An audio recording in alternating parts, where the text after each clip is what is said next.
We just saw Breaking In, and on the show I take my friends, we go see a movie, review it here in the car, and have a discussion. This review video is spoiler-free, so if you're on the fence or looking for a recommendation, you can watch this one and find out what we thought without any spoilers. And if you want to see the rest of our discussion, check out the discussion video, which will contain spoilers. Here's something that's not a spoiler. Breaking In is terrible. I didn't expect much. I expected a couple of interesting ideas somewhere in there.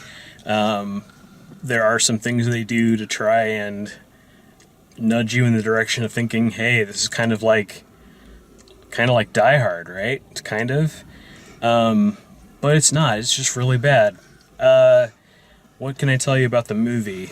The movie starts with a guy who's breaking in some running shoes in a windbreaker, and then, someone's breaking in to all of his bones. That happens. So yeah, there's a lot of breaking in this movie. It's the typical, kind of like the first Purge. It's the people trying to get into the house movie in reverse. The kids are trapped in the house, the mom's trapped outside, and the acting is really pretty terrible. There's not a whole lot of story going on there. The film is barely 88 minutes long. It has like a 20-second black silence before the credits start because they obviously didn't have quite enough footage to make it to feature-length running time without doing that. Redeeming qualities, people I would think would enjoy it. If you were a fan of the what's that Jennifer Lopez movie that we... No. No. No. Oh my gosh. Somebody knows. Somebody knows. The Boy Next Door. It's got that kind of campy ridiculousness to it without being something that it was going for. Billy Burke's in it, who's, if you've watched Major Crimes or The Closer, he's the main bad guy in it. But yeah, I would not recommend paying theater prices to see this. What'd you guys think? I thought it had some great suspenseful moments in it, but overall was kind of eh. I feel like it's one of those good summer drive-in movies, but just kind of okay. Not anything that I would recommend to anybody, really. And I feel like they said the word mom 55,000 times, which seemed really cheesy and unnecessary to really just slam that point home that she's a mom, guys. She's gonna kick some ass. Can I curse on here? Sorry. Yeah, you can. But yeah, unlike the movie, you can. Yeah. Yeah, what was with that? All the bad guys kept saying freaking. It's a PG-13. Oh, true. So, yeah. Yeah. We'll get into that in the spoiler section. This movie was terrible. I love Gabrielle Union as much as the next person, but even she couldn't redeem this. It was so bad. The villains were terrible at everything.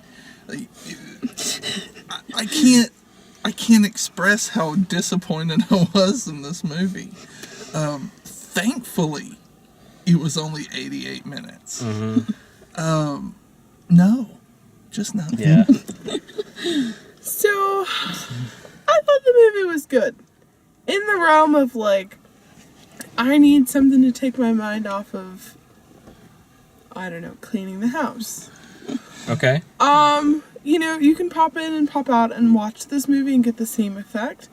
Because the parts where it's very suspenseful, yeah, you want to sit and watch it. And then you can get up and go do something else after that's over. I will. So if you're a shut-in who has to clean their house and nothing else is on, it's a movie to watch. Or if you're a mom. I'm just kidding. No. It's not a movie that you have to sit and watch from start to finish.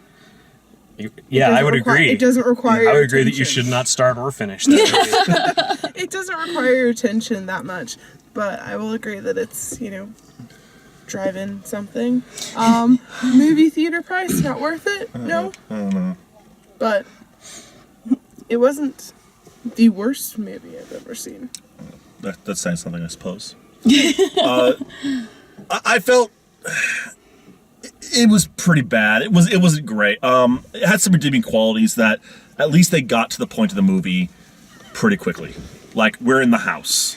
You think so? Yeah, they didn't spend too much time on the suspense, but the bad guys were awful. There was a whole lot of nothing that happened in this movie. I was counting the bullets to see if, like, I don't think the guy had a spare magazine. I don't think the gun could hold that many bullets in it. Oh, man. Yeah, I wouldn't be Right. trusting it to go very far into realism there. So there's a whole lot of build up in the trailers that it seems like there's going to be a lot of interesting things going on, and nothing particularly terribly interesting happens in this entire house. And I'm like, where are the police the whole time? Because that alarm system should have went haywire the second one of the cameras went out. I'll say the lead actress is pretty okay. That's the most I'll give it, more or less. Okay. That ends our review. We're dying to get to spoilers, so we're going to do that. If you like the way we do these, please like the video, subscribe, check out all the written and video reviews at dalemaxfield.com, and thanks for watching.